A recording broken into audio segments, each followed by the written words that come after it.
네, 여러분 반갑습니다. 몇 주 전에 개봉한 서치라는 영화를 봤습니다. 영어로는 서칭이죠. 서치가 아니라. 사실 본 지가 좀 됐는데 리뷰를 바로바로 올리는 게 생각보다 힘든 것 같아요. 앞으로는 바로바로 올리도록 하겠습니다. 각설하고 결론부터 말씀드리면 영화 재밌습니다. 이 영화를 마스터피스라고 말은 할 수 없겠지만 꽤 잘 만든 수작이라고 생각합니다. 이 영화의 플롯은 컴퓨터로 실종된 딸을 찾는 아버지에 대한 이야기입니다. 여기서 더 더할 내용이 없죠. 뺄 내용도 없고요. 사실 잘 만든 상업 영화를 분석하면 이런 식으로 플롯이 한 줄로 정리되는 영화가 많습니다. 플롯이 한 줄로 정리된다는 거는 이야기가 복잡하지 않고 중심이 잘 잡혀 있다는 거거든요. 영화 보다가 전혀 생뚱한 이야기로 빠지는 영화들이 얼마나 많나요? 관객들에게 홍보하기도 쉽죠? 굉장히 직관적이잖아요. 실종된 딸을 찾는 아버지의 이야기인데 그게 컴퓨터로만 진행이 돼. 재밌겠네? 약간 이런 느낌이죠? 이렇게 플롯이 한 줄로 정리되는 영화는 의외로 만들기가 힘듭니다. 왜냐하면 기존에 쓰인 클리셰들이 너무 많기 때문이죠. 예를 들어 아저씨 같은 영화가 있죠. 납치된 이웃집 소녀를 구한 아저씨의 이야기잖아요. 근데 이제 이 영화가 테이큰과 다른 점은 나이프 액션이죠. 액션이 다르잖아요. 기존의 액션들과. 실제로 해외에 상영됐을 때 이 원빈이 등장하는 나이프 액션에 대한 호평이 굉장히 많았었죠. 오션스 11과 도둑들도 마찬가지예요. 오션스 11과 도둑들 모두 카지노를 터는 도둑들의 이야기잖아요. 근데 오션스 11은 그 도둑들의 어떤 내면적인 그런 드라마, 갈등 뭐 이런 것들에 조금 더 포커스가 가 있고 도둑들도 물론 그런 이야기가 있지만 전반부는 카지노를 털고 후반부부터는 와이어 액션으로 넘어가잖아요. 물론 둘 다 뭐 비슷한 측면이 있긴 한데 그래도 영화가 조금씩 다르다는 거죠. 결론은 이런 식으로 클리셰들을 조금씩 극복해 나가는 방법이 있습니다. 그러한 측면에서 이 영화도 클리셰를 완벽하게 극복했다고 보기는 힘들어요. 이 영화의 플롯 자체가 그냥 클리셰예요. 다 기존의 영화에서 쓰였던 것들입니다. 근데 이 이야기를 보여주는 방식이 다른 거죠. 플롯이 컴퓨터로만 진행이 되잖아요. 이러한 형식의 제한으로 무언가 창의적인 방식의 연출이 생긴 거죠. 예를 들어 주인공이 문자를 썼다가 지우는 장면이 있잖아요. 이를 통해 지금 주인공이 느끼는 감정을 보여주는 건데 이게 고전 영화였으면 배우의 표정과 말투로 나타나는 거거든요. 이야기상에서는 새로울 게 없어요. 그래서 이 영화의 스토리를 그대로 고전적인 방식으로 찍어도 이야기는 됩니다. 물론 재미가 없었겠죠. 그게 이 영화의 가장 큰 장점이라고 생각합니다.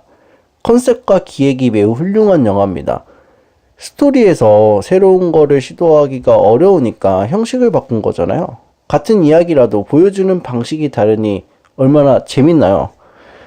사실 이 영화의 컨셉은 2015년에 나온 언프렌디드라는 영화에서 먼저 시도가 됐죠. 저는 물론 그 영화도 재밌게 봤지만 뭔가 이렇게 부족한 게 있었는데 이 영화는 그 나머지를 채운 영화인 것 같아요. 언프렌디드는 영화를 보면서 조금 이해가 안 되는 부분이 있었거든요. 왜 저렇게 행동하지라는 의문점이 드는 장면이 있었다는 얘기죠. 그래서 이 영화의 두 번째 장점이 시나리오입니다.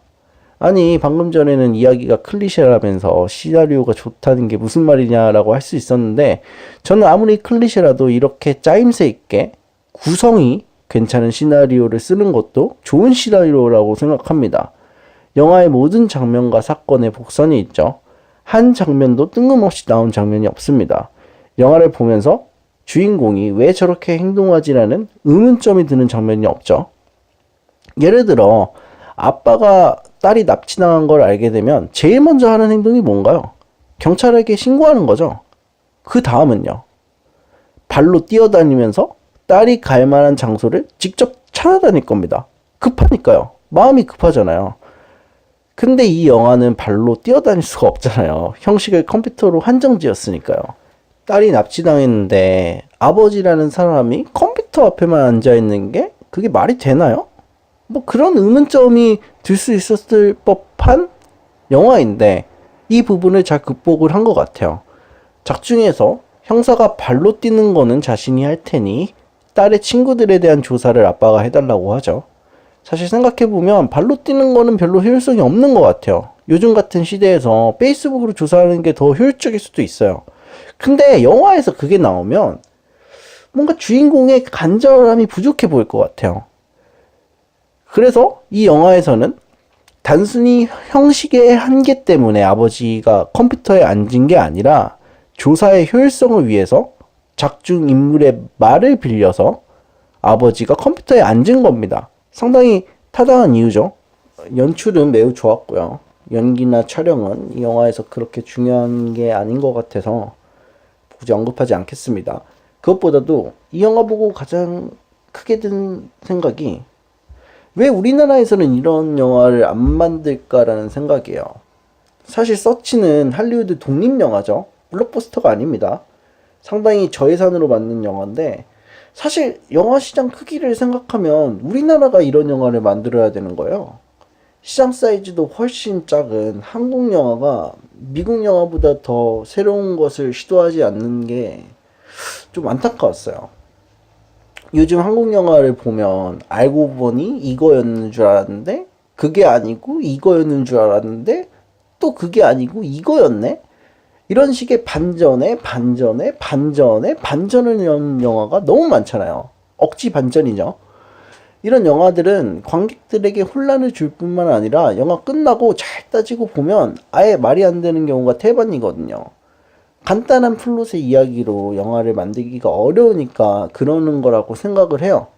사실 경영학 개론을 들으면 저도 대학교 졸업한 지 좀 돼가지고 기억은 정확하게 안 나는데 뭐 이런 내용이 있잖아요. 시장이 작으면 새롭고 신선한 무언가로 승부하는 전략이 좋다. 뭐 이런 내용이 있잖아요.